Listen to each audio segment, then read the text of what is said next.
What up, dog?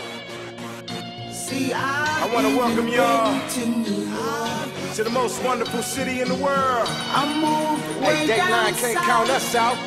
Not at all. Hey, cello.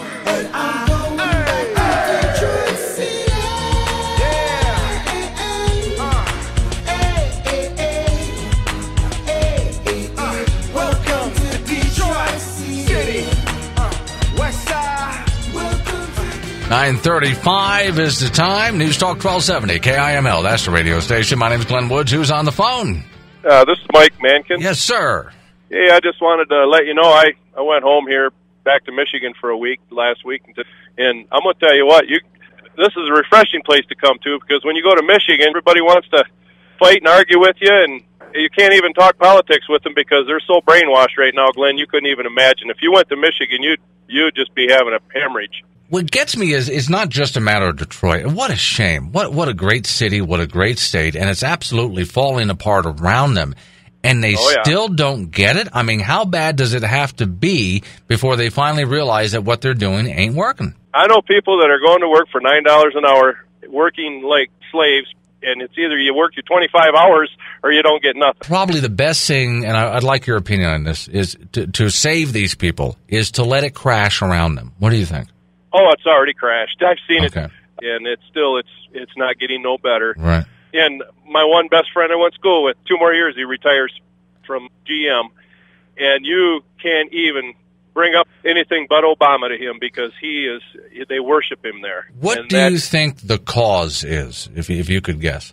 Well, because they're all worried about their retirement, their $3,200 a month retirement, their full benefits.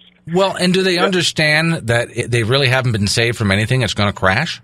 Oh, it's going to happen again. You can't even talk to them. This is going to look like another Greece, like your friend here is counting now that his retirement has been saved. He's going to be out in the streets with everybody else. Yeah, but the sad part is about the whole deal for me is most of my best friends and my father-in-law, even 30 years at Chrysler. Oh man.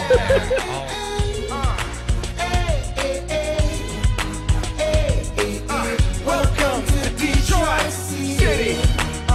West Side. Welcome to Detroit East Side. Hey, and Southwest. Hey, get them hands up. I know you ain't forgot about the Motor City. If they ain't giving, we go and get it. Surviving. See, we ain't never gave up. Hey, Nick, how was Detroit founded? It started out as a fort, all right, surprisingly. When did industry start in Detroit? They led the industry. They led the entire world in productive factories, which of course started with Henry Ford and the Industrial Revolution. Barney Frank. In drag. Anyway, go ahead. Thanks for showing me your cards, by the way. Yeah, right. So we're playing 5-card-3. So with the invention of basically the assembly line, which is what Henry Ford did, they became not just in vehicles, in car manufacturers, but with parts and tool and die shops and in electrical and actually furniture. Michigan was one of the leading producers of furniture in the entire world. So overall, Michigan and Detroit being the hub of Michigan produced and cultivated the greatest production economy that the world has ever seen. Right. What do you think started the decline in Detroit? Well, the decline, in my opinion, started with the unions. Yeah, you really have to start blaming the unions. Now, when the unions first came around, they were absolutely necessary. How many cards do you want? I'll take 2, please. I don't care if I need them or not. I mean, because there's a pair there, but it's Barney Frank. So for telling me. So,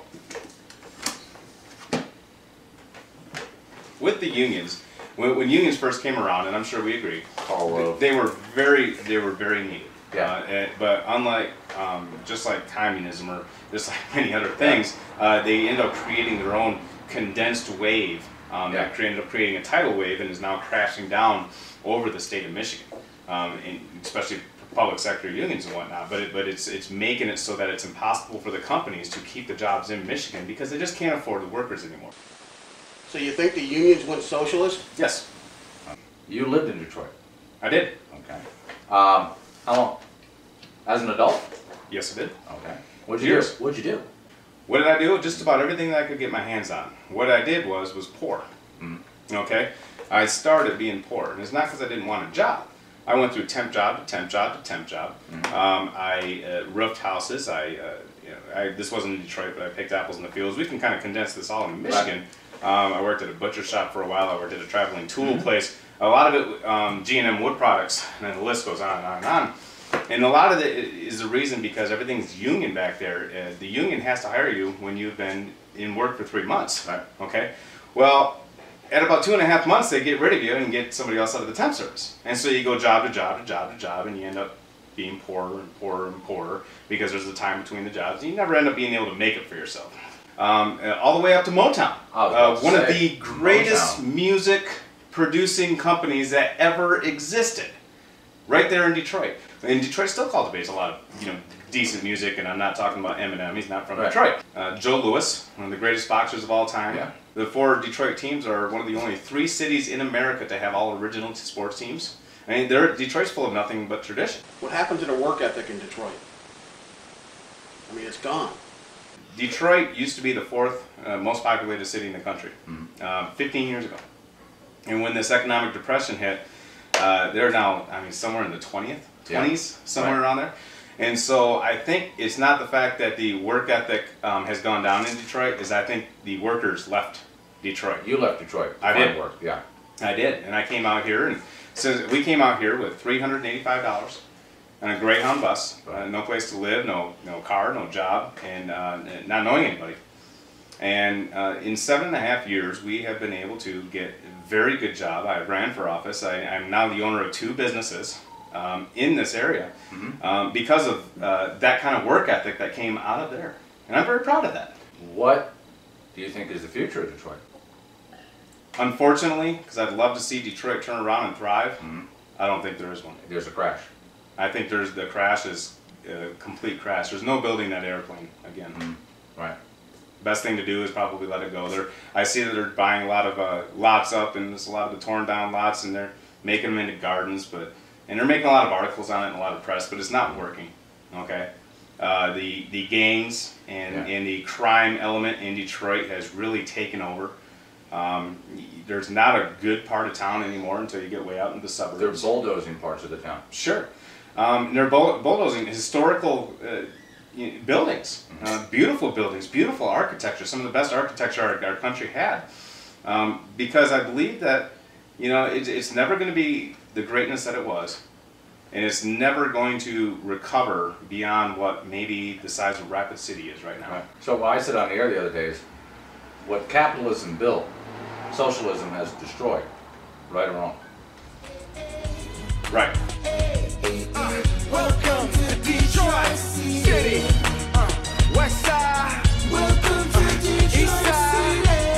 Hey, and Southwest. Hey, get them hands up. I know you ain't forgot about the Motor City. If they ain't giving, we go and get it. Surviving. See, we ain't never gave up. Flies and Pelicans started by French settlers. You know it. Detroit, Cologne in the wind. From east to back west. It's on once again. Probably get swallowed by the magic. The Renaissance, assembly lines, this line. Now, baby, don't you wanna go? You can have some enemies watching, you never know. The G-code, police is on patrol. Greedy politicians is fighting for more control. Might get a violation flying down Jefferson. Used to be called Maine. Weekend is insane. We getting love everywhere we go. But when you see me in the city, you holler, what up, dog? I spent some time up Glenn, question. If I have a Nancy Pelosi in my hand, does that automatically mean we're playing Old Maid?